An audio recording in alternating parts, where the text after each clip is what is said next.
Esselamu Aleyküm ve Rahmetullahi ve Berekatuhu. Hürmetli dostlar, hürmetli kardeşler. Resulümüz Muhammed Mustafa Aleyhisselatü Vesselam'ın şunday bir görkem matur hadisi var. Küm fid dünya ke'abiris sebil. Ey kişi bu dünyada özünün yolcu ekenliğini unutmalı. Ke'enneke garibun dip kele anın ikinci rivayetinde. Sen bu dünyada garip kibiksin dip. Tatar tilinde garip degen söz nişleptir invalid degen sözün tercümesi bilen bir mağnada. Yani şirli, bir güçsüz. Lakin garip degen söz Arap tilinden tercüme etemiz iken o bit invalid değil, bu dünyanı özgürte almay turgan, anın kişi hali jitmey, mine situasyonu üz koluna alıp ya хозяин ситуации, ya хозяин своей жизни, min özümün turmuşumның hocası, min idare etem dip әйтә alırlık hali yok. Mine bu kişi garip. Şuna da hürmetli dostlar, biz bu dünyada özümüzni köpmegine öz gümürübüzde hoca ettirip his etsek tegen aldanırga yaramay. Biz mında bir mezgilge kelgen zatlar.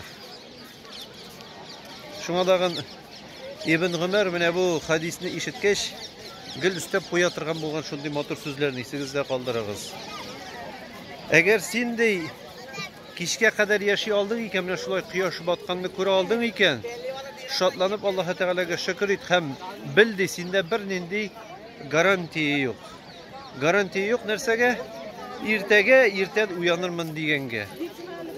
Eğer erten uyanı aldın iken ayağına basıp yatağından turup kayadır işke gittin iken, indidir iş bilen şugullanıp yollarda yürüsün iken, o vakitte bildi senin bir nindi garantin yok. Ertegisi günün kişine sen şulay turup, barıp, yürüp, özünün turmuşunu matur ettirip devam ete alırsın turunda bir nindi garantin yok.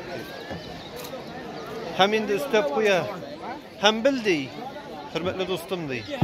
Senin mine bu isenligin, o bir vakit şir bilen üzüleşekti. Senin isenligin bir vakit şir bilen üzülüp, seni mehrum kaldıracaktı. Şu anda hürmetli dostlarım, esinizde kaldırağız.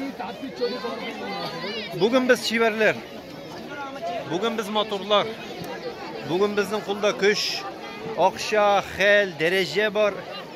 Lakin kelip jeter şunday mezgil, şunday vakit bizden ni güç, ni akşa, ni derece, ni mümkünçiligimiz bulmaz. Koy vakitte akşada, derecede, güçte, helde bulup biz bir nerseni de özgürte almayız. Gerisin çenesi deyip etecek biz, barsı da Allah kulunda deyip. Hem biz negedir hatalanabız? Kütüp ana şu krayni situasyonu, şu şitte kalatırgan ahırgı mezgilni, mene şu ahırgı mezgilge kelip jetkeş, mene şunda aytırmın, bütünüsü de Allah kulunda. Tege rak bilen çirlep yatkanda 4-nji stadiyada operatsiyada bolgan kişiler Allah kulunda deyip. Sen rehat çağında da Allah kulunda, ağır çağında da Allah kulunda. Motor turmuşun bulganda da, hatının bilen balaların kuşaklap şatlanıp oturganda da Allah'ın sen koramagında. Hem indi kaygı hasret kelip düşkende de. Şuna da hürmetli tuğanlarım, tağın kabatlap aytam sizge, bu turmuş ol mezgil. Biz bunda bir nerse özgürte almayız. Biz bunda fakat vakitlice kullanıp gitüşlerine. Şuna da bik mühim dostlarım, bu dünyaya yabışıp yaşamazke, yabışmağız. Yabışının mağnası yok. Çünkü ne kadar nıgırak yabışasın, şul kadar sen bu turmuştan üzülü almayacaksın. Hatta ki Resulümüz Aleyhisselatü Vesselam'dan sorağanlar, en ağır ölüm ol mindi deyip, hem ola etken Allah'ın elçisi Aleyhisselatü Vesselam.